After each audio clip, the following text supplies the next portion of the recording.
I always feel weird about that when I'm like, I'm super excited to announce you guys have already read the title of this episode. So, I mean, our guest coming up soon. Who's the guest? Our surprise guest that was not a surprise as soon as... Anyways. This is all going into the cold open.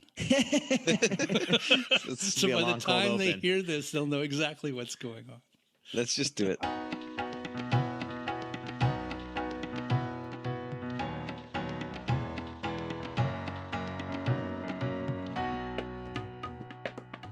Welcome to another episode of ArrayCast. I'm your host, Connor, and today we have with us three panelists. We'll go around and do a short introduction, starting with Bob, then going to Adam and Marshall. I'm Bob Therriault. I am a J enthusiast, and I'm working on the JWiki, and it's a wonderful project, but it's a lot of work. I'm Adám Brudzewsky, full-time APL programmer, also does various types of social media and content creation.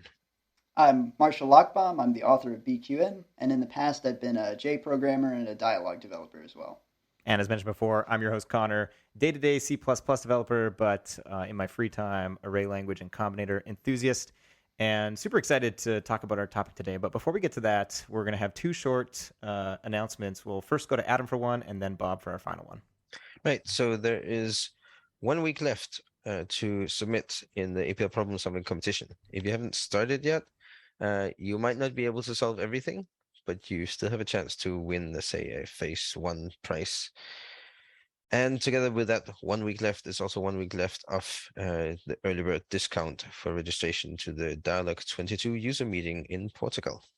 And my announcement, you may have already caught on, that Marshall is going to be one of our new panelists. So welcome to Marshall, and thank you for agreeing to come on the ArrayCast and be a regular panelist. We found we were talking so much about BQN that we had to bring you on. And addition to the expertise that you bring in your background, it's great to have you on, and look forward to having you in future podcasts.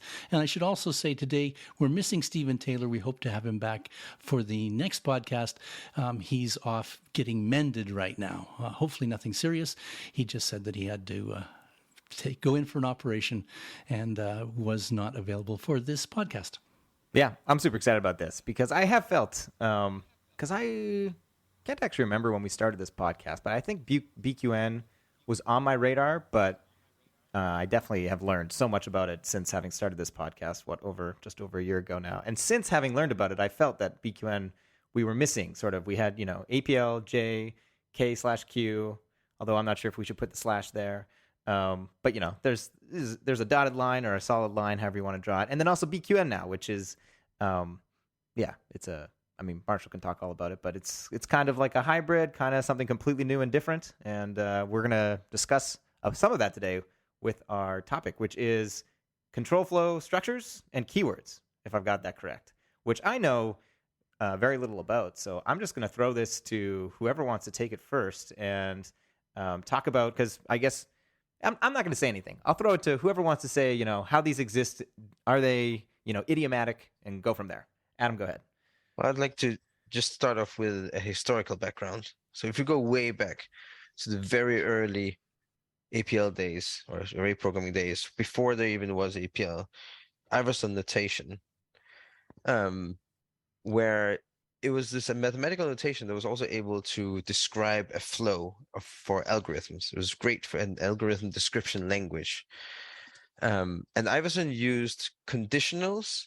And then, since everything was like drawn on paper or blackboard, you use these conditionals, and then you draw an actual arrow going from the conditional up to the place that you would continue execution if the conditional decided so. So it's kind of like a flow diagram together with the code as one thing. And then when the Iverson notation was linearized, it was made into a one-dimensional sequence of equally sized characters in the computer, then that became a line-based thing with the right arrow taking a line number, and then you could, if you gave it an empty list of line numbers to go to, then it wouldn't go anywhere. If you gave it a line number, then the execution would jump there, and then you could use the structural functions of APL to create either an array of a line that contained the line number or no line numbers, and you could conditionally go around there. And so for many years, this was the only way of controlling flow in APL. Basically, it's a Goto, but there aren't any conditionals, and there isn't any ternary or anything like that. The only way you could control whether or not they would branch would be to create an array that had either line number or no line number. So it used to be like you would reshape a line number to length 1 or length 0. You could use a boolean like that. And so that was for a very long time the only thing. But today, things look a little bit differently. Various dialects of APL added algo-like control structures, or kind of like basic with keywords, if, then, else, and if. And J also added that. J was first. Yeah, J was first with that. And they have a slightly different, the way that they work is slightly different between, I'm sure we'll get to that. So this is like just the historical background for that. So does that, the first question I guess I have is that I had no idea that was the history. Does that assignment to an array with the line number where you jump to, aka a sort of go-to, does that exist in Dyalog APL today, or is that's gone? No, it's not an array you assign to. You create an array, and then you feed that kind of like an argument to a function where the function is the right arrow. That's the go-to arrow. I see. And then if there is... Well, which may or may not be considered a function. Yeah, no, it looks like a function application. It's syntactically speaking, it's very much like a monadic minus, for example. It goes through the parser like a function, but you're not necessarily supposed to know about that. I'm not sure every implementation does it the same way as Dyalog does it, as like a function. It could be special syntax. Yeah. But the important thing is, from the APL's perspective, it's kind of like a function you apply to it, and that causes control flow to, or execution to jump to a different location. And in general, APL implementations are backwards compatible, and indeed in Dyalog APL, as well as GNU APL and APL2 and APLX, all of that still works, even if in some of them the preferred thing is to use actual keywords. But yes, it all works. That was my second question. So it does exist today due to wanting to maintain backward compatibility. Is it recommended, though? I would say yes and no. In general, you want to avoid spaghetti programs. Right? Goto is considered harmful, and you really shouldn't do that. And for the listener, Marshall shook his head to indicate no. I have never heard an APL programmer recommend the use of Goto. Admittedly, I haven't spoken to that many APL programmers, but there are certain cases where it is still the norm. It's fairly common. Not that I prefer to do it. I prefer to have a single flow from top to bottom, and if you want to skip out of everything early, then I would put everything in a giant if statement. But it is fairly common to see people wanting to quit the function early, and so APL had this convention that line 0 is like the header line of a traditional function. And if you go to line 0, then that just means return the function with whatever value the return variable has. Yeah, which that one. Yeah, that one is fairly common to do. Another thing that still is used is, say you have some loop and you want to jump out of that loop. Then you could conditionally branch out of it to a label that you would set up. And that's also sometimes used, where writing that with control structures could be awkward. But still, if you see and the traditional way of formatting APL functions is that all code lines are indented one space, and then labels are not indented. And if you see and then of course, since Goto, it doesn't return a result. It just takes something on its right. So whenever you do a branch, you generally have the right arrow as the first character on the line. If you open up some APL code as a professional APLer, and you see a bunch of lines begin with a right arrow with some long expression after that, and a bunch of lines begin with a label, then immediately you go, ugh, yeah, this is not going to be fun. So no, it's not recommended. That brings me to my question, which is, why are they there in the languages? Because you can do a lot of this stuff without having to rely on these control structures. But as you said, J has an extensive group of them. I mean, it's got a select statement, it's got a try and a catch. It has the Goto. I've actually never seen anybody use the Goto, but you specify it as Goto _ label, and then you loop, you name your loops loop underbar label. So you can call your go-tos wherever you want and go back and forth. I've just never seen anybody use that part of it. I have seen people use a lot the try, where you try something and if there's an error, it kicks back to your catch. Or you can even call another function and do a throwback. I haven't seen anybody do that. But why are those there? They seem to me to be, if I had a guess, they're there because they're not hard to implement in C, which is the underlying language that Jay's implemented in.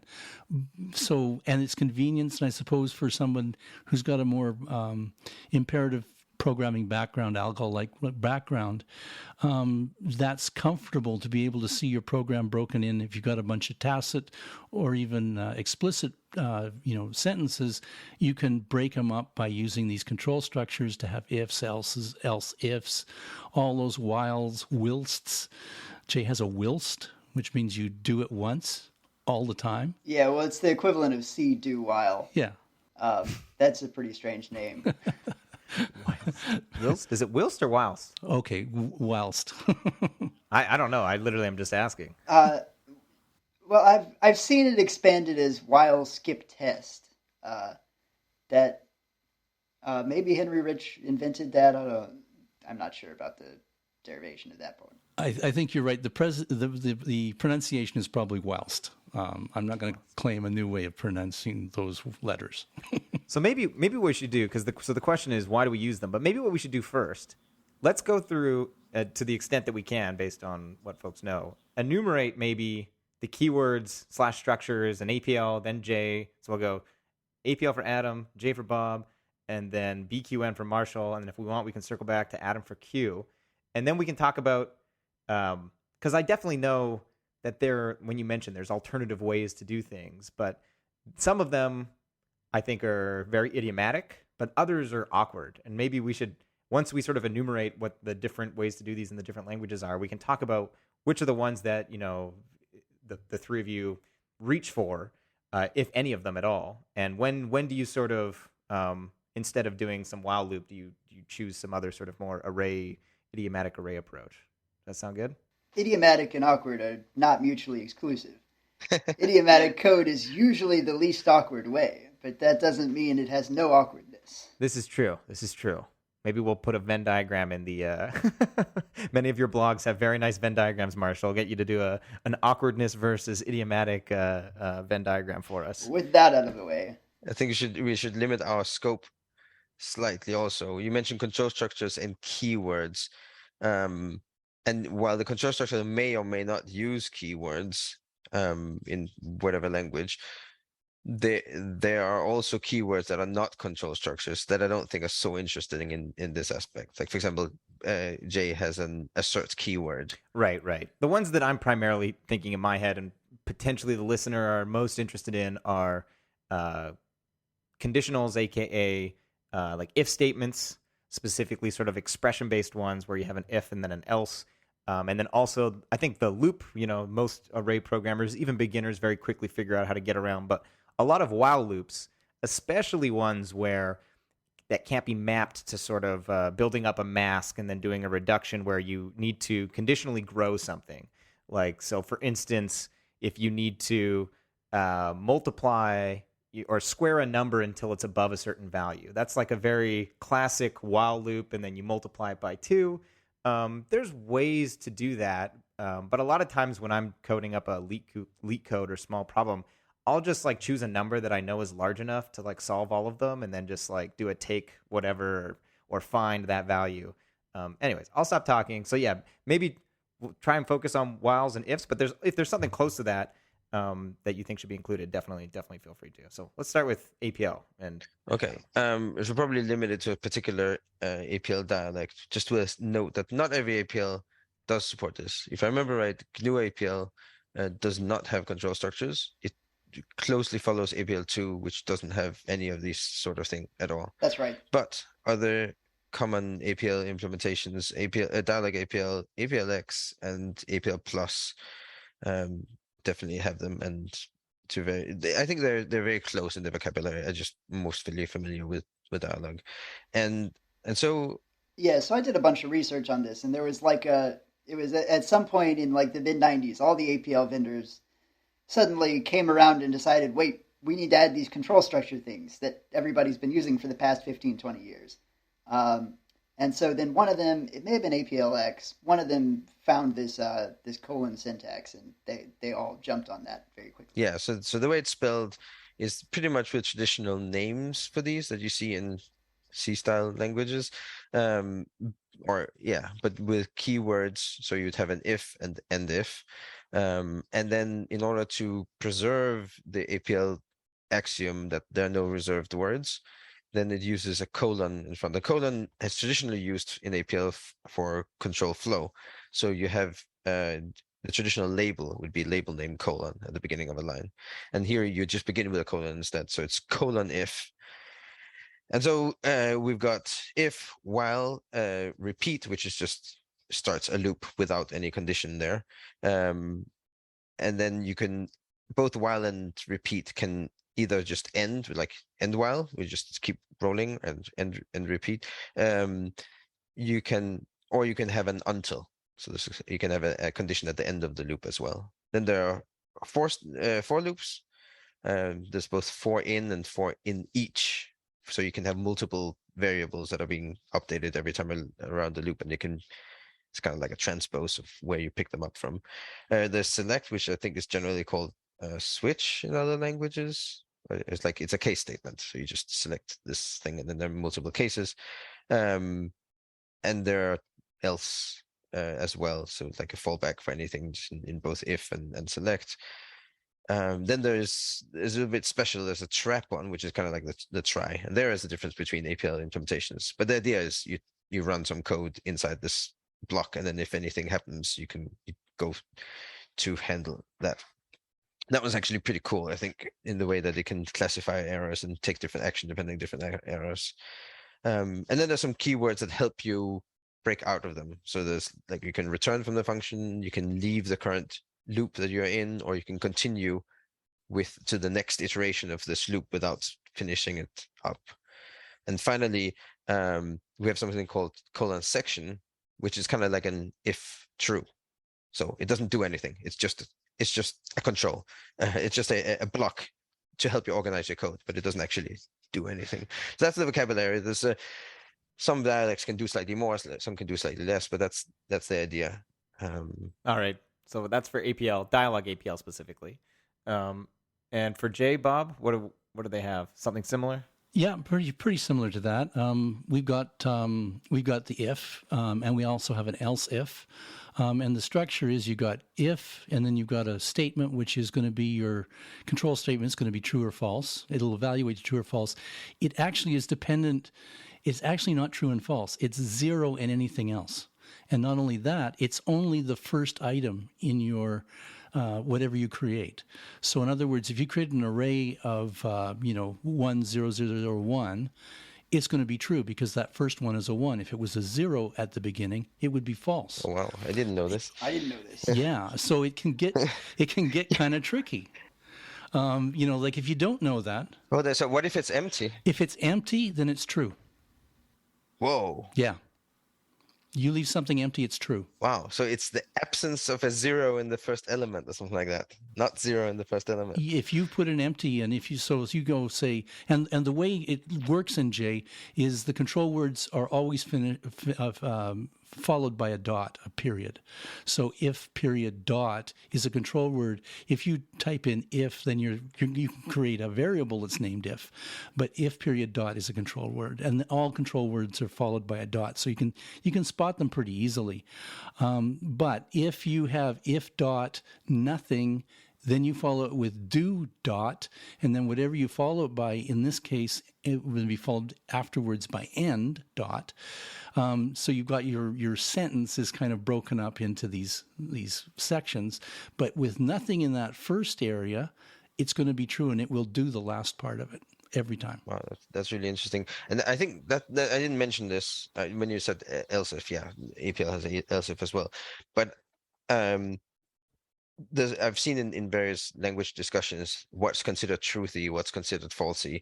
JavaScript is a mess, and I really like the aspect of at least Dyalog APL, that only a single 0 is falsy, and only a single 1 is truthy, and nothing else. So if I end up saying if2, then I'll get an error. And I find that that's a big rescue net. It will generally catch me in having made a mistake, as opposed to those languages where it just, oh yeah, that's true. Or if empty string, oh no, that's false. Okay, let's go. So I really like that aspect. You can have various shapes on that 0 or 1. So it could be a one element vector, or it could be a scalar, or or even a matrix and so on, but as long as it's a single element. But that works out fine. What would happen if it was a matrix? Like, or say you had, It just has to be a singleton, just has to be a single element. Okay. Of any shape. Dyalog does that a lot, where it accepts singletons in a lot of places where you might expect a scalar. But I've never had that be an issue. And you sometimes you end up with a one element vector that really stands for a single true false value, and that works fine. So the other one that's kind of interesting, I think, is the for and for dot, or for underbar, and then whatever you want is your variable in your for loop dot. And that means you can, and if you do the underbar and the variable name, it will track within its for loop, it will track that variable name. So for instance, and what it's doing is for is doing each item of whatever you give it. So if you give it 3 numbers, it's going to do the first number, the second number, the third number. If it's just for dot, the loop won't know what those numbers are. But if you do for underbar and then the variable name, you can then access that variable name and the index of that variable name within your loop, which is kind of sometimes pretty useful. It just gives you Wait, how do you get the index of it? How does that work? With the index, you look for that name and then you underbar index. Oh, so you'd have 2 underbars: for underbar variable name underbar index, and then so every time I run the loop, it will give it. No, it just automatically creates. It automatically creates underbar index for that variable name. Whoa, so that's a reserved word, kind of. If you had another variable with that name, it would just get overwritten. I suppose if you used underbar index, sure. If you were in the middle of a for loop, I guess it would. Yeah. It seems like it's very verbose for, like, they named the language J. Yeah. And they didn't go _I. I'm just very surprised that when you said _index, I was like, Bob must mean like just underscore or like _I. There's no way they added like 5 letters, but clearly I was wrong. But being that it's a reserved name, you want to kind of make it long and obscure so you don't, by mistake, like clash. Because it's pretty natural to have something like called K_I or something like that. I mean, that's true, but most of the functions like P: for primes and stuff, like they didn't, I guess. Oh, but those are not reserved. Yeah, those have Yeah, okay. I see the point. I am checking now. I'm still surprised. Just to make sure that I'm being accurate with this. Also, that means if you have 2 nested loops that use the same variable name, which otherwise wouldn't be a problem, you just can't see the outer one, then you can't get the index of the outer one either. That's like a problem with every language, though. Like, don't shadow your outer loop variable name with the same. No, but my point is, you don't, even if you choose the same name because you don't need the outer one, now you cannot choose the name of the index variable. I mean, I think technically you're right, but I don't think. And I was going to mention too, for those of our listeners that are polyglot, this is kind of similar to Go. It's one of the I shouldn't say very few. It's one of the nicest things about Go when I learned it is that their range-based for loop syntax by default comes with like a tuple that's destructured that always comes like, so the enumerate in Python that bundles your index with a sequence so that you can destructure it to whatever be index, element. That's like built into every single Go range-based for loop. And if you don't want the index, you just use an underbar to discard it. So this is kind of similar in that when you have this version of your for loop in J, the underscore index is there for you to access if you want. And I checked, and it is underscore index. It's whatever your variable name was, underscore index is actually the index that you're working on at that time. And if you had nested loops, I think you could do on the innermost loop, you would just use the name of the outermost loop and find out what that index was. I would think you would do it that way. Yeah, I think Adam's point was, though, is that if you use the same name for all of your indices, which you should really never ever do. Yeah, which you should. I think is just a bad, like, technically he's right. Best up and right. Even in like, or I shouldn't say even in like most languages, when you've got some triply nested for loop, it's, IJK or column row, whatever. It's so it's not an issue. Yeah, but I definitely don't like the idea that the language is making up its own names that my variables are going to have. It's kind of strange. Yeah. I kind of like the way it is in JavaScript, though. As much critic as I have for JavaScript, but there, if you do a how's it go? Like a map. Yeah, so it passes I think 3 arguments to the function that's the mapping function. It gives you the value and the index and then the entire array, actually. But the thing is, you can give it a function that only takes 1 argument, and then you don't need to get rid of that. Yeah. So that works out really nicely. But the way I would do it in APL, of course, is I would just have 2 variables, then have the value array and then iota tally of the value array, and then it just does an in each. Yeah. And I do like being explicit about that, but I mean, yeah, I get that if you're using the indices a lot, the JavaScript way is a little simpler. I mean, it's interesting that it sounds like JavaScript, and listener, I apologize, I don't know anything about JavaScript really. It sounds like they're overloading, like just they have 3 different map functions, one that takes a unary operation, a binary, and a ternary.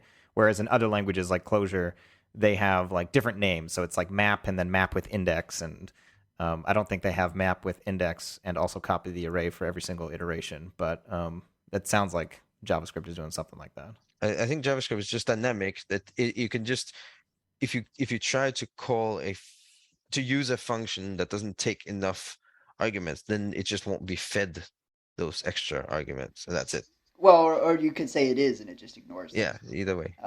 So every function really takes an infinite number of arguments, but it only uses a prefix of them. Right. Bob, you were going to say something. We should stop talking about JavaScript before we get a bunch of our expert JavaScript listeners being like, you guys have no idea what you're talking about. Well, back just that first letter of JavaScript. So we're back to J now. The question I've got is, honestly, with why would you use, why would I use a for loop? Like, I have so many other ways I can do it in an array style. Why is that there? Yeah, that one has never made a lot of sense. Well, let's get back to that. Right? Well, okay. You don't want to answer that question now. Well, so we should finish with BQN's structures, and then we'll circle back to why do this. Maybe the answer is just don't, and then we'll end the episode.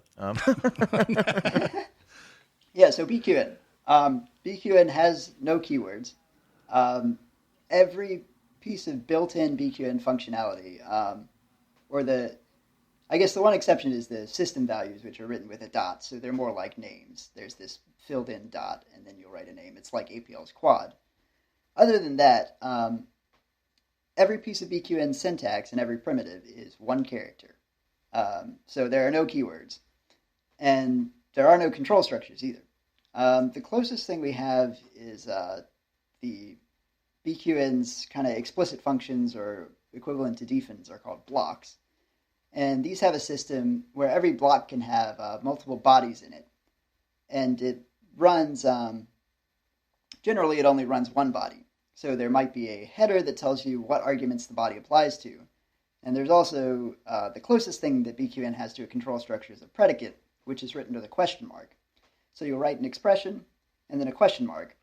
And it'll normally be evaluating the code. It'll evaluate the expression, and then the question mark tells it, was that 0 or 1? If it's 1, you just continue, and if it's 0, you exit out of that body. You say, well, this wasn't what I was looking for. So one way to use it is as kind of like an extension to a header. Like the header can't declare maybe that one of the arguments has rank 2 or more. In a predicate, you can just say, well, is 2 less than the rank of my argument? Question mark. And so that sort of extends the header. And you can also use it as like a ternary statement and an if-then kind of thing. So it's pretty flexible. And it's a lot like APL's or Dyalog APL's guards and defins as well. So that's the closest BQN gets to a control structure, though. And the idea is, I mean, this, I wouldn't say this is necessarily complete, but the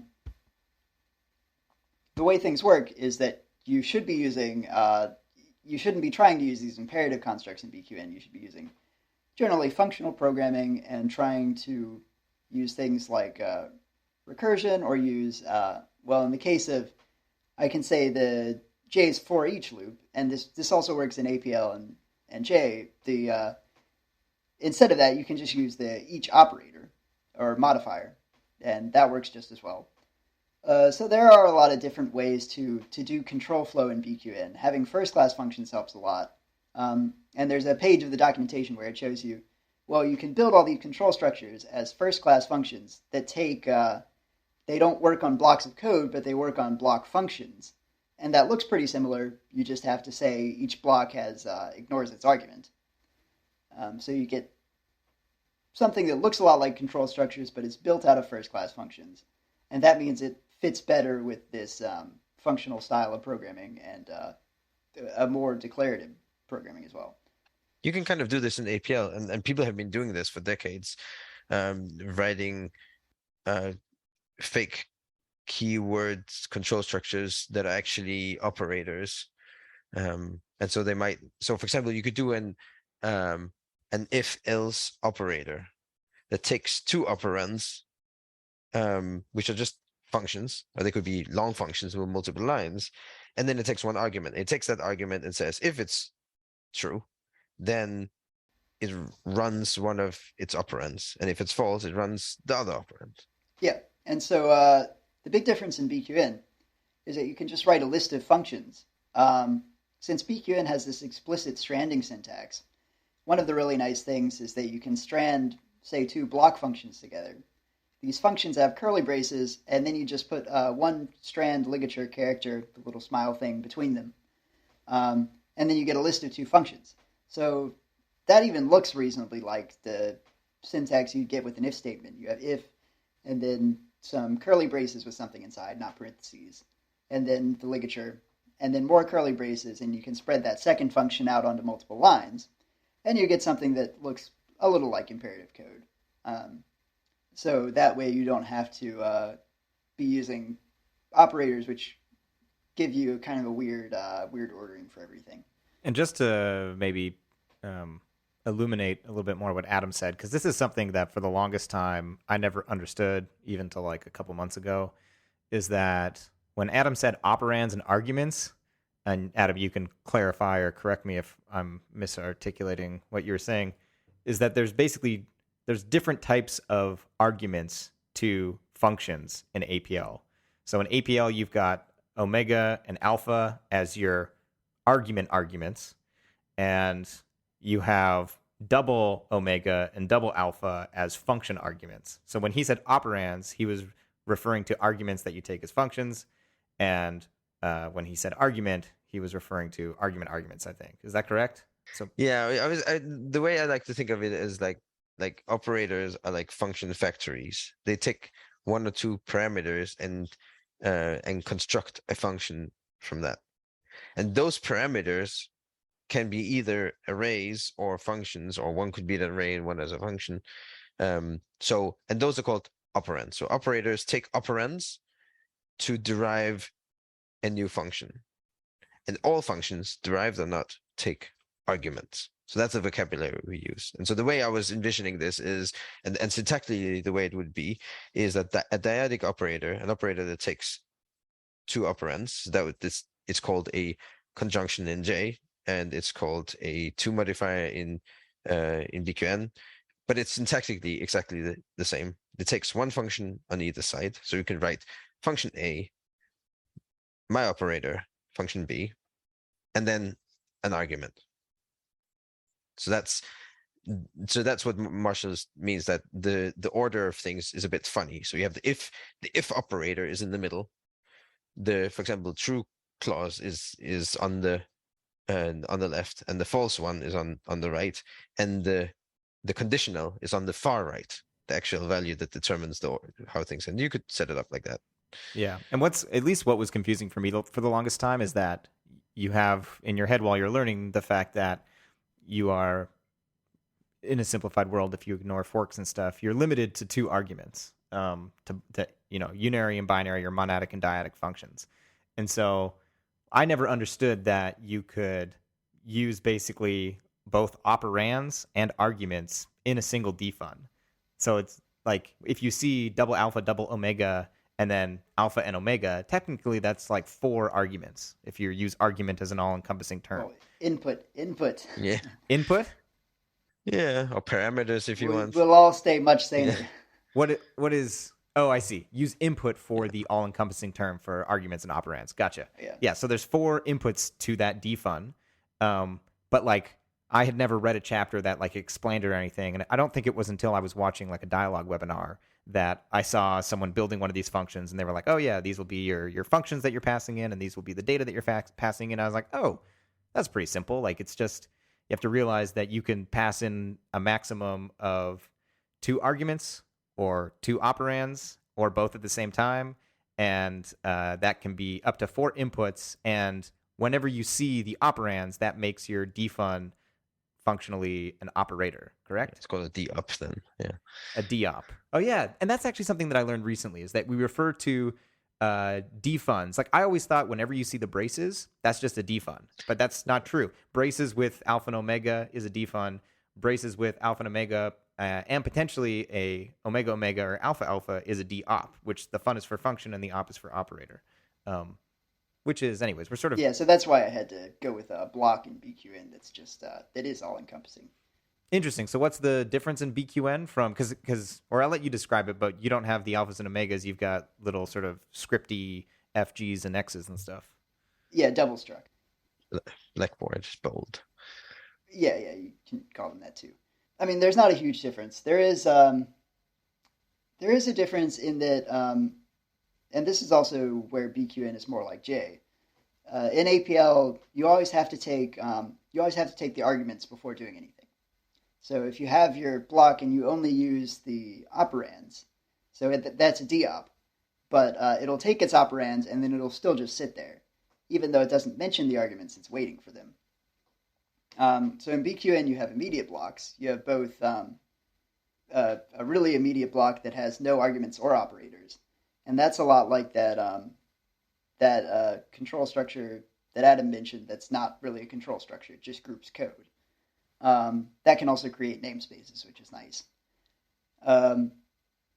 So you have an immediate block, but you also have immediate modifiers that, if they don't mention their arguments, then they can just take operands and return a function immediately. So you might have like an immediate modifier, that returns a train, and then you don't need to mention the arguments.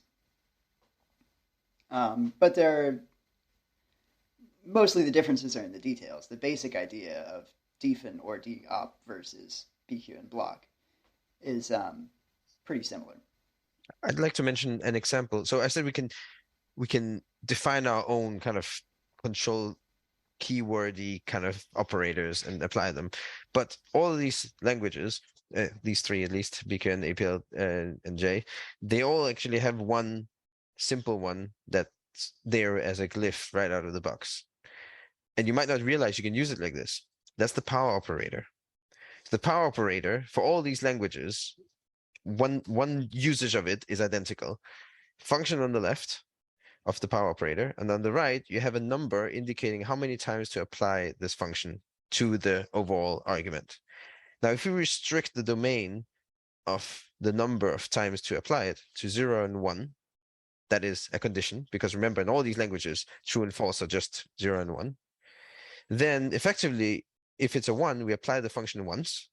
If it's 0, we apply the function 0 times, that is not at all. And that is just an if statement. So the power operator, a subset of its domain, is an if. Apply this function on the left, if condition on this argument. And the addition with J is, if you use -1, you get the inverse. Oh yeah, well, that's all of them, and in BQN too. So that, yeah, and you can, if you do 2, it will do it twice. So it's also a repeat n type structure, and all of them have that out of the box. The idea is just that is one operator that behaves in a control structure-y way, but you could make as many operators as you want to do those kind of things. You can make them ad hoc to do exactly what you need today. Yeah, and that's one of the big things in BQN is, I mean, I looked at control structures in all these languages, and I was like, I mean, I think from the beginning I was kind of on the fence about whether I wanted to eventually do control structures. But I looked at all these languages and said, gosh, there's so much complexity in these control structures. There's, like, how does switch work? Are there fall through cases and crazy things like that? And also there's a lot of subtlety in the way that variables are scoped. Like, if you have a for loop, can you introduce a new variable in the for part and have that be defined in the block? So there's a lot of confusion there. And so it's, at the same time, it's simpler in BQN if you don't have all this stuff defined that you have to learn. And of course, it's definitely going to be like a little different from pretty much any other language because they're all different from each other. And at the same time, it's more flexible because you can define the thing that does exactly what you want. So you might say, I want this sort of fancy switch statement that actually it takes a list of interleaved condition and function or something like that. Or you could take an in by two array, or organize things however you want, use the conditions however you want, and so on. So before we go to whether or not you should use this, or the cases where you would want to use this, I'd like, since we don't have any K or Q people here, at least mention what Q supplies, and of which a subset of that is what K supplies. If I have understood everything right, I'm not a K or Q programmer. And so from the documentation I can see from KX, there are basically 4 control structures. There's a thing called cond, or conditional evaluation. Then there's do, if, and while. But the way that they work syntactically is very different from what you have in any of the other array languages. The way they work is that so K has these multi-argument function applications that we don't have in J or APL or BQN. And the way it works is that you have the name of the function, or symbol for it in this case, and then square brackets, and then you have semicolon delimited inputs to that function. And that means it's neither a prefix or an infix application. It's a special K construct that's a bit more similar to the type of function application you see in generally popular languages. Often they'll use like round parentheses with comma delimited arguments, and here it's square bracket around and semicolons between. But other than that, it's pretty much the same. And so the way the conditional works, and that's a dollar sign, and that also exists in K, if I understand right, is that the first argument is the condition, the test, and then it has more statements. The first one is for if it's true, and the second one is if it's false. And I believe that it can even take a higher number than 0 and 1, and it will go to and pick out the specific expression, something like that. And that some things, details of that might differ between implementations of K. And then there's do, which is just doing it a certain number of times. So it's kind of like a power operator or a repeat thing. So the first argument is just what it's supposed to do, and then the rest are just expressions that it does them in this many times over and over again. So that's iteration like that. And then it's got something called if, and if takes a condition. So it's very similar to like the conditional thing, but then it takes multiple expressions and it just runs that as a whole block. So it's kind of like a block thing. If this condition, then run all these expressions, otherwise don't. And then there's while, and it's very much just like, it's the obvious thing. It takes a condition and then a bunch of statements, and then it runs through all those statements as long as the condition is true, and then stops. So I guess the question is now, why use? Well, the question there is, of course, why use BQN? Or if you're in BQN, you don't really have to choose because there's only one. So or APL2 for that sake, you also don't have a choice. I'd like to insert something actually. Why provide these constructs? Not why you should use them or not. We'll get to that in a moment. But why provide them from the language implementer's perspective? I think a lot of people will fall back to this algorithm way of doing things. Yes, ideally you should express everything in an array-based thing and a single pass and everything. Firstly, some things you just can't. It's impossible, algorithmically speaking. And other times you need to get your work done. Right? It's all nice and beautiful, all this theoretical thing, but I have a job that needs to be done, and the performance isn't especially important right now, or I can't spend a month thinking about a better algorithm for it. I just need the thing to run. And then people will reach after these kind of things. Now, if you do not provide them, as in the good or bad old APL days, or even in today in APL 2, what do people do instead? They will find solutions. They can't just go use a different language necessarily. They will find solutions. And so what you will see in old code is that they will use the replicate function with a condition. So replicate can take normally you'd have one element on the left of replicate for each element on the right. So for example, 102 replicate ABC, it'll get you 1A, no B's, and 2 C's.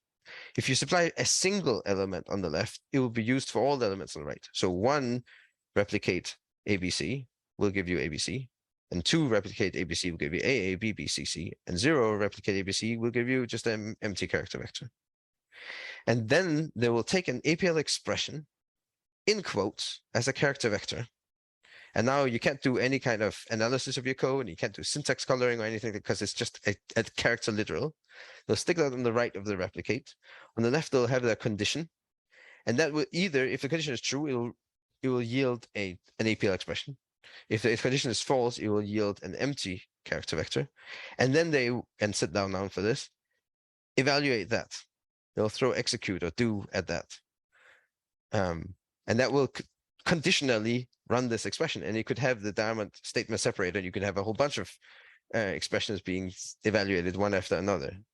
That's horrible, right? That's just terrible. That was what people were reaching for. And even if we say, well, it's not so nice and it kind of bloats the language and it makes it more complex, but the alternative, either you give people proper control structures, and Morten Kronberg, the CEO CTO of Dyalog, has even said that, yeah, they are bloaty, they are verbose, and they have this end while and so on. That's all long spells out and not just braces that are more lightweight. They really stick out because it's kind of like another language, kind of like a meta language for the flow. If you need that kind of flow, yeah, sure, then you use that. But don't go evaluating and have conditionally emptied out character vector. So wait, what were you trying to do there? Like, I understood the replicate, but like, what was the initial thing that you were trying to do that wasn't possible with APL? You're trying to conditionally run code. And this was, so the power operator was not in most APLs for a long time. I guess it first appeared in like some APLs in the early 80s, but I don't know when it was actually. Not every APL has it even. APL 2 doesn't have it. Yeah, so GNU APL probably doesn't still. It's possible. So what people would do then is they would get the length of the APL expression, plus another couple of characters for a diamond statement separator, then reshape that statement to n times its length. So you get statement, diamond, statement, diamond, statement, diamond, statement, diamond as a giant character vector, and then execute that. There you go. That's power n, right? So, but what you're saying here right now is basically, before we had facilities or glyphs or language features to provide this, functionality, this is what they did. But then they introduced the power operator, and now having to replicate a string that is executable at some point by the execute glyph to have a bunch of repetitions of the same piece of code. We don't need to do that anymore. So I guess the alternate version of the question is, are there some of these keywords or constructs that are necessary in light of like the best in class sort of APLs or array languages that exist today? Bob? I think, and Adam has come to, I think he's explained it really well. Part of the reason these constructs are there is because, as you point out, the languages evolve and there's different ways to do this now. The point is, if you didn't have the construct, you could see all those same techniques show up in code to do the same thing. You would have people creating, now it sounds crazy to create a string and then make it a zero string or a length of itself string and then evaluate it. That sounds nuts, but you could do it. And if you didn't have a construct that was if, you might find people did that. And the idea is, well, it would make more sense to use the power. And at the point I've worked with Jay, we had the power operator. So I always thought, well, that's the way to do it. And I can read that and it's clear. But the point is, if you provide a construct, then people, if they don't know how to do it, they'll fall back to that. And at least it's a little bit more readable than somebody going way off and going, oh, I can take a string and I'll make it a zero string and then I'll evaluate it and it's nothing. Or I'll make it a one string or a one length string and then it's a string and evaluate it and I'll get a result. The point is, in the languages, you can create those constructs, but if the constructs are available, especially, I guess, in what would be considered maybe boilerplate code, I see this type of language used a lot in the definitions and in the definitions of the Z locale, which is... That's kind of J's base locale. That's J's base locale, and you'll see things in there, and even in the startup of the whole language, you'll see a lot of control structure. But it makes sense because when you're first encountering the language, that actually does organize it in a way that if you went back and created this all with power operators and things like that, you would look at it and you go, I kind of understand what's going there. I think it's a facility with the language. And in some areas, you might go to a control structure just because it makes it a bit more clearer. And I suppose in terms of implementation, if you know that's how you're implementing it, you can optimize for that too. And that brings us to, should you or why would you use these things? And that I'm saying, sure, for a pure algorithm, mathematical thing, use all the array facilities. I find myself a lot writing APL code that is not doing APL's, should we say, best target area. I'm writing lots of utility code, GUI code, where there is a flow and there are often parallel side tracks that the flow will take and then come back together again. And the whole thing with operators and even defined guards, which are just these, if this condition then terminate with this value or this expression, otherwise continue execution. It's not a good fit there. And the control structures are a perfect fit. I literally, my IDE will indent them and I can see where the various things go. And I can press a key in the IDE and jump to the next part of that control structure, which if I had to implement it myself, there would be no support for that. So I guess that's the thing is I definitely, at least when I'm writing code, try to adhere to the functional core imperative shell. Like at a lot of, the guessing game that many textbooks, guess a number between 1 and 100, and then you have to implement, higher or lower, et cetera, et cetera. That is a very, very input heavy, low computation type of program that it's nice to have some sort of for loop or while loop. So that just says, well, you haven't guessed the number, just read in and keep telling the user they're wrong until they're right. But I guess my question is do you actually need, because a lot of the things, I never really reach for the control flow statements. That being said, I haven't written a huge APL application. But can you get away? Because so Marshall hasn't added them. Are there ways to? Because that's back to the how do you find the first square greater than 1,000? But you want to do it in an iterative, obviously you could. You want to be able to stop early is the issue. Yeah, I don't. The power operator can do that in APL, and so that's I've seen pieces of code you mentioned that you can have it with a number, but I've also seen it in the game of life where it just iterates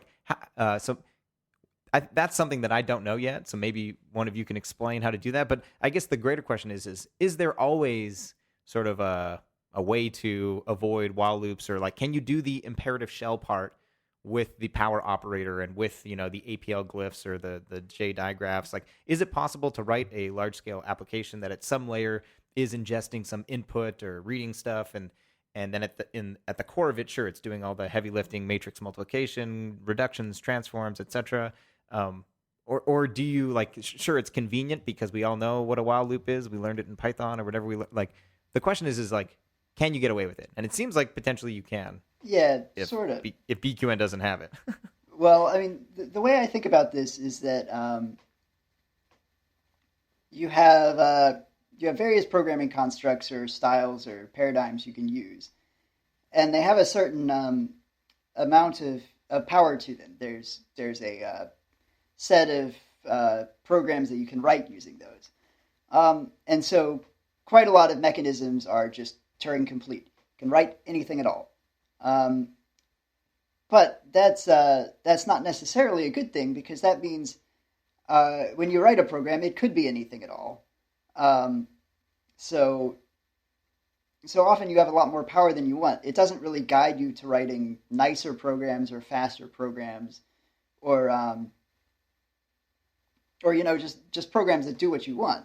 Like if you make one mistake, it tends to make it easy to write programs that are, say, subtly wrong, that are just a little wrong. So one thing that array programming does a lot, and I was pretty strict about this in BQN, is it actually restricts what programs you can write.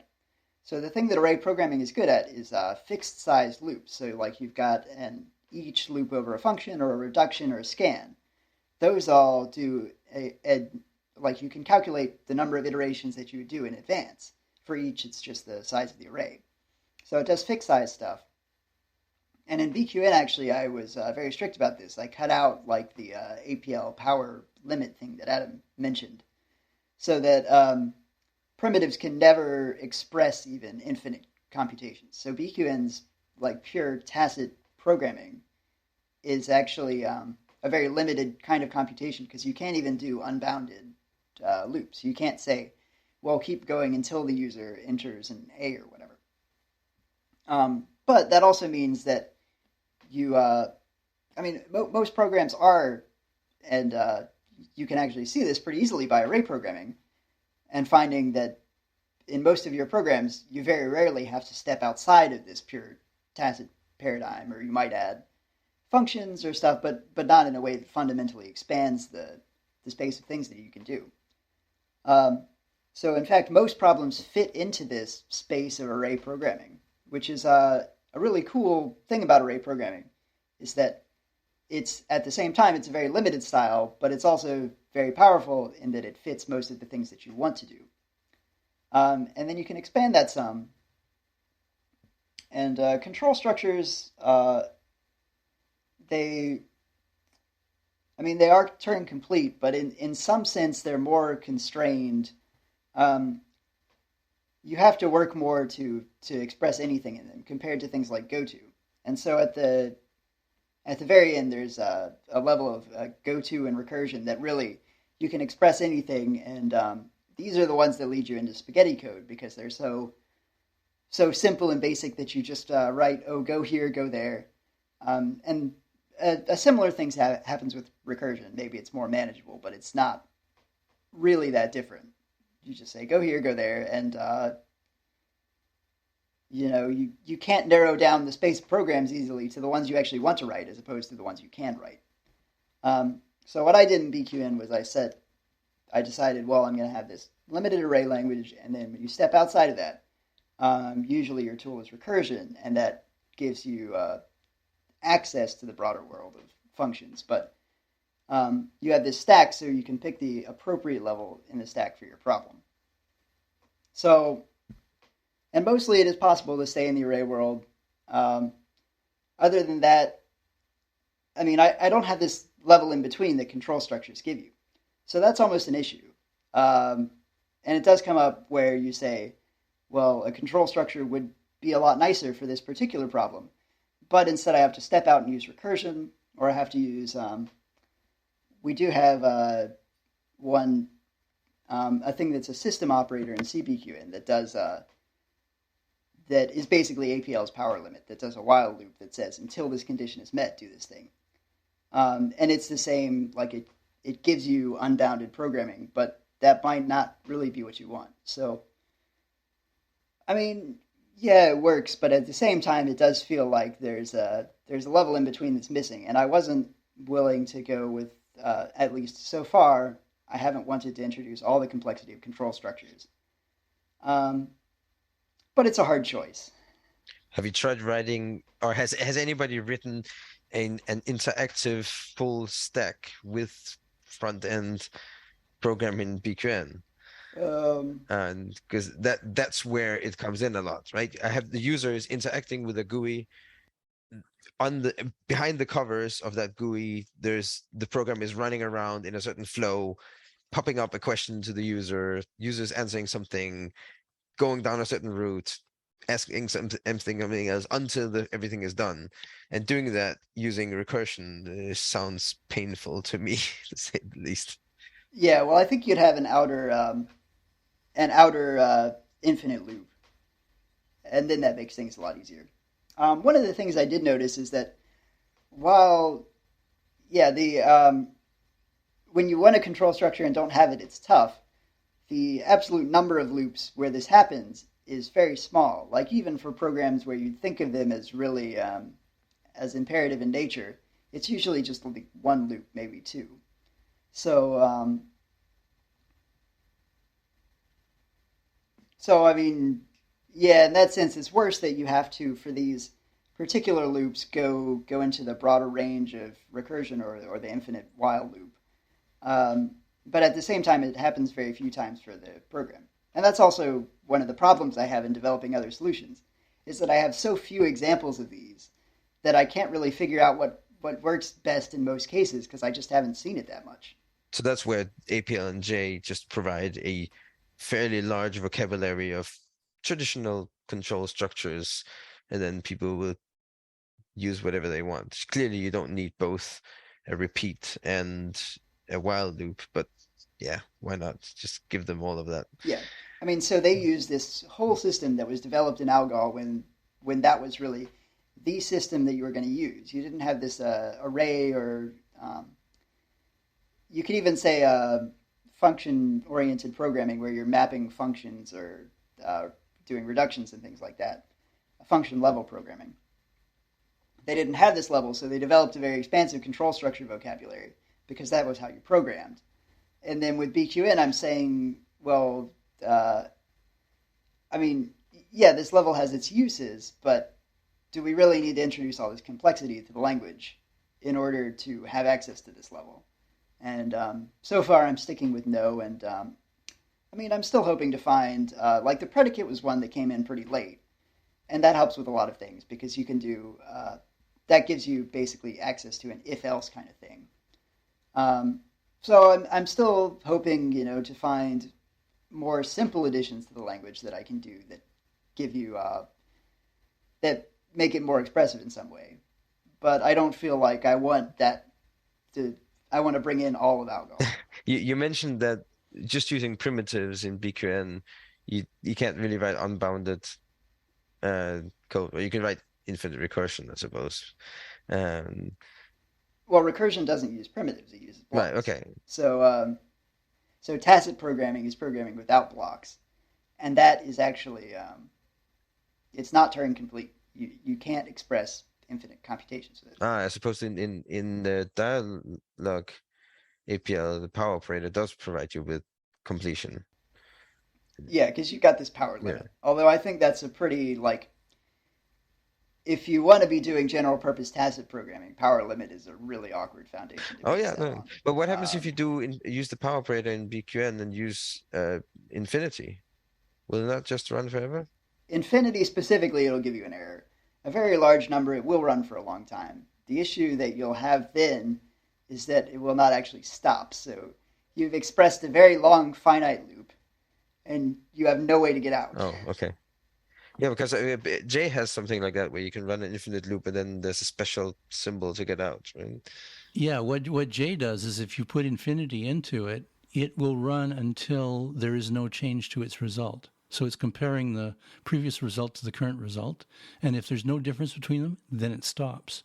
And so that way you can actually nest your power operators, and you can, and Connor's original question, how would you multiply or double all the numbers in a list until they get over 1,000? Well, that's how you do it. You essentially look at each item on its own, run each as its own little separate loop, and each of them go up to the point where they get over 1,000, and that's an inner loop, and the outer loop is run it till there's no change.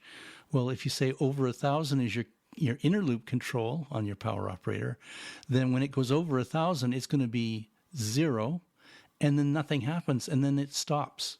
And because you're doing rank 0, each item will be on its own, or each atom will be on its own. So you could get all your atoms would run their own separate little loops, and that's how it uses the infinity. It just looks for no change, and when there's no change, it stops. So you use that nesting, and I think that's actually a really powerful little construct that I use fairly often. Yeah, That's equivalent to power match in APL. I guess so. I mean, I used it when I was a J programmer because you kind of have to. But I feel like it is tangling things together, sort of. I mean, same complaint as APL, that it doesn't feel really foundational, because then you have to be managing whether each step in the loop returns the same value as the previous one or not. So, I mean, like if you've got a random loop, if you want to generate things randomly and keep going until you fit a certain condition, then if you generate the same thing twice, then it'll stop even though you're not really done. And also you have to, if there's no natural way to, if it doesn't naturally like reach a limit and converge, then you have to add this extra layer of asking if I'm done, adding another power operator. So you're definitely using the concept of a limit to create your loop. And if you're not working with something that would have a limit, like a random input, then I would agree, you really can't use it that way and rely on it. Yeah. I mean, so I feel like that's just not the... I mean, it's definitely useful for some mathematical stuff. The other thing that it felt to me was like, a lot of the times you want to tweak little details, and that's a warning sign to me that something doesn't really belong as a primitive in a BQN. If you would say, well, this thing is great, but I want it to work a little differently, that should really be a function that you define so that you can go and write your own version of it, instead of being a primitive where the language is telling you this is the function you want, because if it might not be, then the language shouldn't tell you that. So that happens with a power operator in APL. So it runs. So what it does is similar to the power infinity in J. It takes two consecutive results of applying the function over and over again and compares them. We would call it compare, but I mean really applies them to the right operand as arguments, and then that right operand has to return a Boolean true or false, whether or not the condition has been fulfilled. But it can be any coding. It can use a variable from outside as well to decide that, or even do a whole bunch of stuff and ask the user if we're done yet or something like that. And so the common thing is to do power match. Problem is, if you do some kind of condition, like say I want to square it or whatever it was, double it until it's larger than 1,000. What if it's already larger than 1,000 when we start? And then yes, it will stop, but it will stop too late, because in order to compare two consecutive results, it must apply at least once, so it can compare the initial value to the next value. And by that time, we've already gone too far, and you can't backtrack. So then you have to build some ugly construct where, like, apply this function until this condition, if the condition isn't already fulfilled. So you can do that using two power operators. It's just a bit ugly to do that. Well, but APL has the sort of issue that the power limit thing takes up the case of a function operand on the right. So in J, when you have a function operand on the right, that's just applied to the arguments, and it tells you then how many times to run. So it's applied once at the beginning, and that's it. But in APL, the function does this checking every time thing. So you can't really use it directly as like you can't have a function to run on your arguments. You could compute a 0 or 1 and stick that on it. But you can't. Yeah, we have to put it in parentheses and then separate it. Yeah, it's a bit ugly, but it can be done. But then again, I mean, in such a case, I can use control structures, and it's not going to run slower because I'm using control structures, because the other approach is not array-based either. It's also loopy. And I don't think it's worth forcing people into something that's just harder to read, where especially if you come from other languages that use keywords like that, it's immediately readable and you can see the structure. Another case with such a loopy thing that I often find, let's say I'm processing a huge list of things, and so we'll reach for the each operator or rank something, and that might look like you're avoiding a loop, but of course internally it is just a normal loop. Now let's say that I'm doing a lot of processing on each element. It could be writing files to the disk or whatever. Midway, I hit an issue. Execution stops. And so APL, especially of these various program languages, very much try to make the experience of interactive programming pleasant. And so the interpreter will stop midway, and then you can modify your code even and continue execution. And there, having it in an explicit loop, a for loop, for example, for me at least, generally it's much more pleasant to work with than being suspended inside an invisible loop. I can see what exactly it is I'm looping over. Everything is immediately available. It doesn't become a question. Let's say I'm applying an anonymous function on each. So what does it even mean to edit that function in the middle of the loop? Now what gets applied to the next element? Because we've already kind of created this derived function of my function each, and I'm in the middle of applying it. Having a normal for loop, I can see exactly what state I'm in, and continue, or back up and start the loop over again, or just skip out of it and continue. And the same thing is if I have control flow that goes wrong, and I'm tracing through my code, then I can fix stuff and manually move the active line in the debugger to the right place and continue from there. If I was constructing everything with derived functions based on operators, that would be completely impossible. And so I find that, yeah, sure, maybe it's not as pure. Maybe it is a bit bloated. Maybe it is a bit ugly. But sometimes I just need to get stuff done. And it's really useful for that.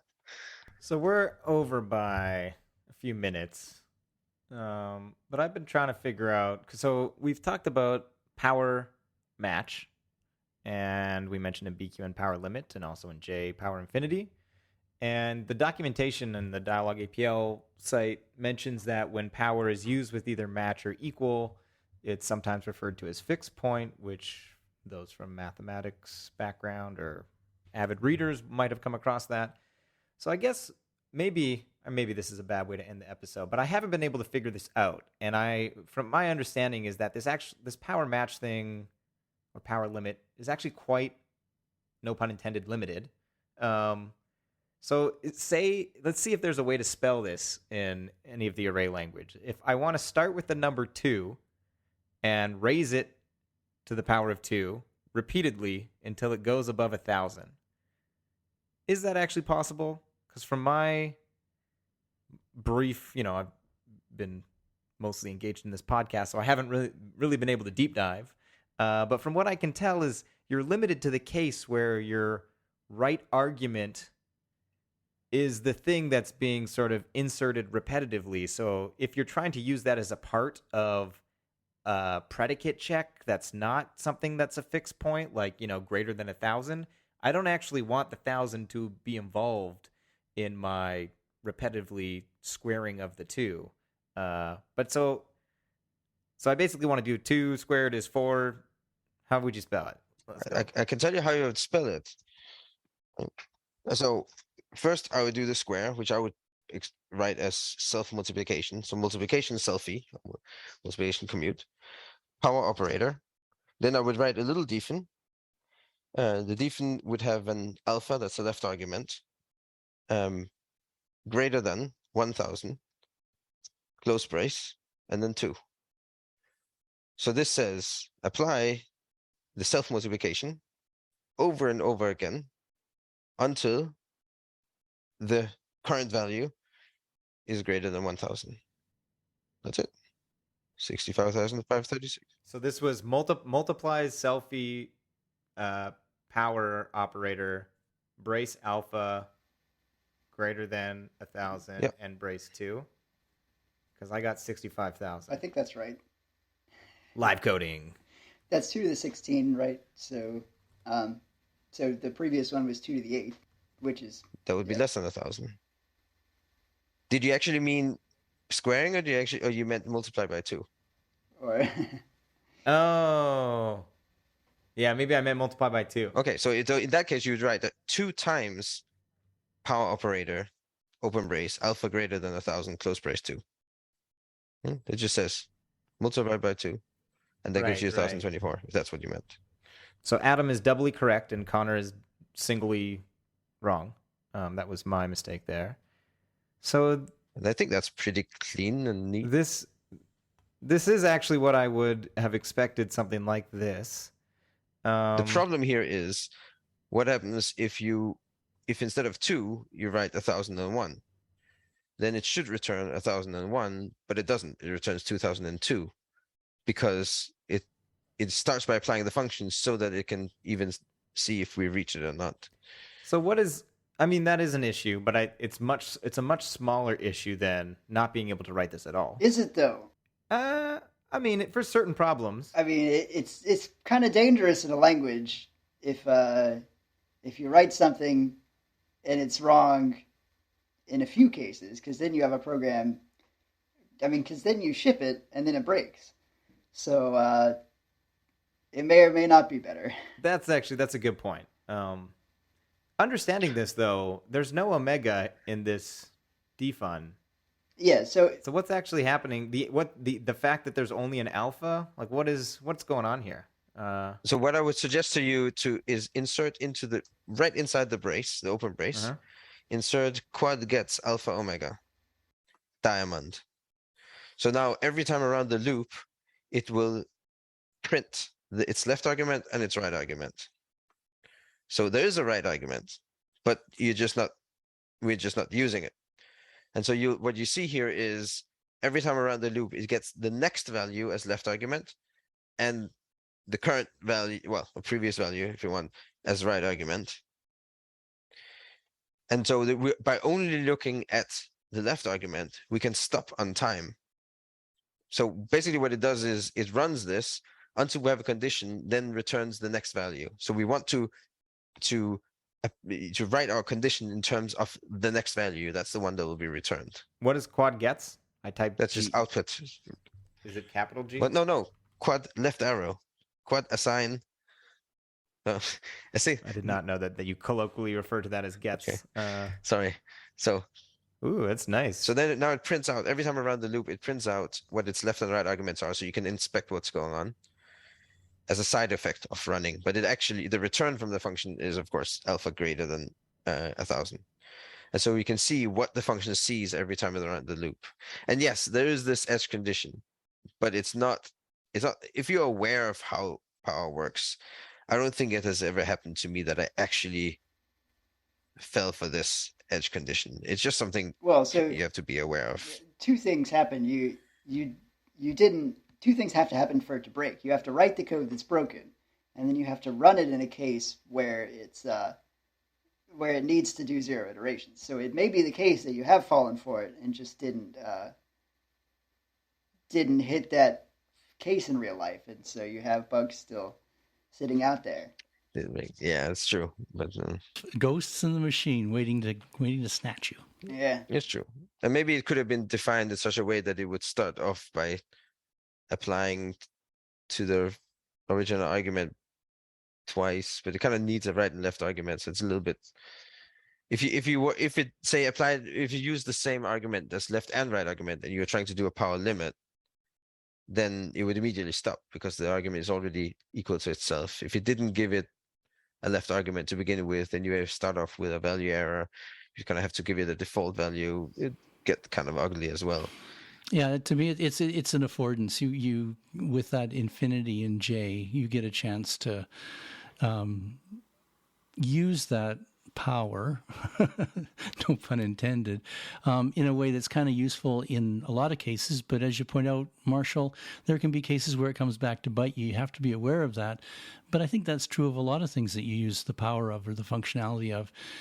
It can work against you as if you get into the right situation or the wrong situation, it'll blow up in your face. So you have to be aware of those things. But generally, I think the functionality of being able to use the infinite that way to compare the last two iterations, I find really, really useful. Yeah, I mean, so it's a pretty messy world when you get into all these programs that want to stop at for some reason. I mean, there are all sorts of reasons you would want to stop. So, I mean, that's one thing. I'm not claiming I'm better because I don't feel like I have a good handle on what programming constructs you really should be using here. I think there should be better ones. I think they're probably out there. But yeah, it's a lot messier than designing array primitives, I feel. Well, I would say the one thing, if you took control structures out of the language, then you really are enforcing array programmers would have to use array programming. Well, no, they generally have to use functional programming. Or functional programming. You would use that kind of mindset. And there is actually, so in CBQN at least, we have this system function dot underscore while underscore. So that's a to modifier. That's what the underscores say. And that does, well, I guess it's most similar to J's power condition power infinity. So it just repeats the function on the left as long as the function on the right holds. And that way with the system function, you get the word that explains what it does. So that's kind of nice. Because in the end, I just don't feel like this functionality is too related to the idea of repeating a function a fixed number of times. Because you have this extra thing that you're putting on. Also, you want to test whether this condition holds. Yeah, this is definitely something we will leave maybe a couple different links, not just to the example that we talked about at the end, because I've just been thinking about that since I've had the code on my screen. But it's definitely food for thought, because I agree with Marshall that I think at the moment I'm happy now that I know how to solve my leak code problems that require me to like eagerly do some kind of take while where, half of those problems you can do some sort of pre-computation to figure out the number of times you need to do something. And so you can fit it more into the array model. But there are problems where that becomes a lot trickier, or it's unrealistic to do that pre-computation because then you're just doing things twice. And so, yeah, we'll leave links to like little try APL snippets for folks that are interested in this. And maybe even we'll do some JPlayground ones and for folks that are interested in this sort of power match or power limit or power infinity idea, because it's definitely, I mean, I wouldn't put it up there right next to dyadic transpose and rank, but I definitely think that it's definitely not a beginner topic. And like I said, I've made it, 2 years, or however much time I've been studying the array languages without actually figuring out how to do this. So, yeah, we'll leave links. I'm not sure if, Adam, you're about to say something, things we want to close off on, tell the listener. Well, just as an example of this pre-computing, in the example you gave here with multiply by or double until greater than 1024, in case it's not obvious to the listeners, you could use logarithms. So the two logarithm of the APL solution is ceiling under log base 2. Yeah, you could do like that, or you could compute the number of times in advance, right? The way you do it, you can get the two logarithm of 2 and 1000 and subtract them from each other and round that up. That gives you the number of times you'll have to multiply by 2, and you could do it like that, or you can do the math obviously with logarithms and so on and powers. And that's preferable, but not every case you can do that. And then something we will leave a link to is adding that extra power operator to do the initial check, so that you don't end up doing one time too much in the edge condition. It's not the most beautiful, but it works, and you can factor out the condition so that it looks a bit better. And yeah, that pointing out the ceiling logarithm solution is actually a great example, not necessarily because that's more just math, but like straight up, I think I was on the APL Farm Discord solving something in BQN, and then Marshall pointed out, you can just, there's log, like that's a thing. And I was like, oh yeah, I forgot about that from math. Like, I think I was literally doing like the inverse of and he was just like, what, this isn't even APL or BQN at this point. This is just math 101.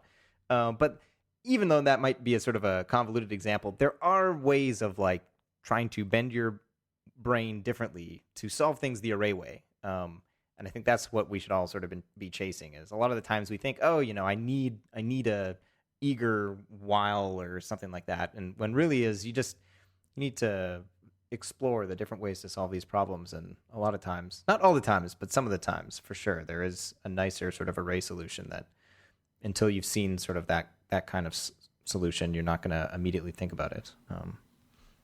Any other things we want to say to the listener? Oh, maybe get in touch with us. If you'd like to get in touch with us, you can reach us at contact@arraycast.com. Alrighty.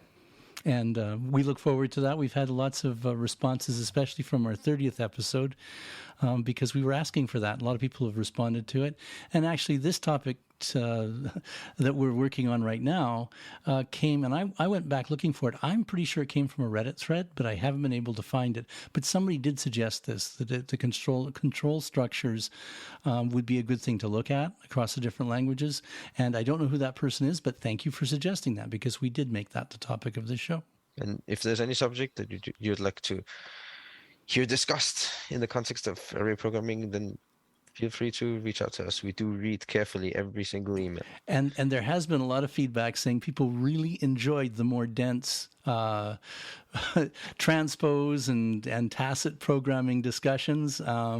That's interesting, but the fans of that group are really fans. They really enjoy that kind of discussion. I guess you don't get it anywhere else. So that would be why they're most interested in it. Yeah, I feel like there's some like moral hazard or, there's one of those cognitive bias where we're self-selecting for the folks that, like that kind of, and, maybe it's because those are the people most likely to email us. Yeah, they made it to episode 30 because we scared them away at episode 7 with those conversations. That all the feedback we're getting at this point is just the people that hung on.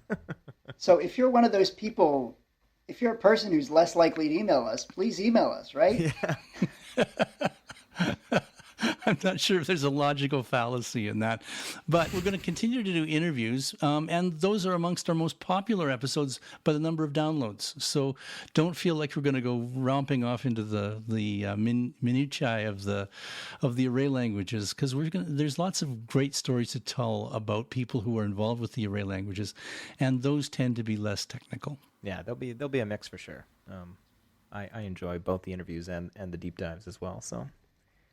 But I think with that, we will say happy array programming. Happy array programming.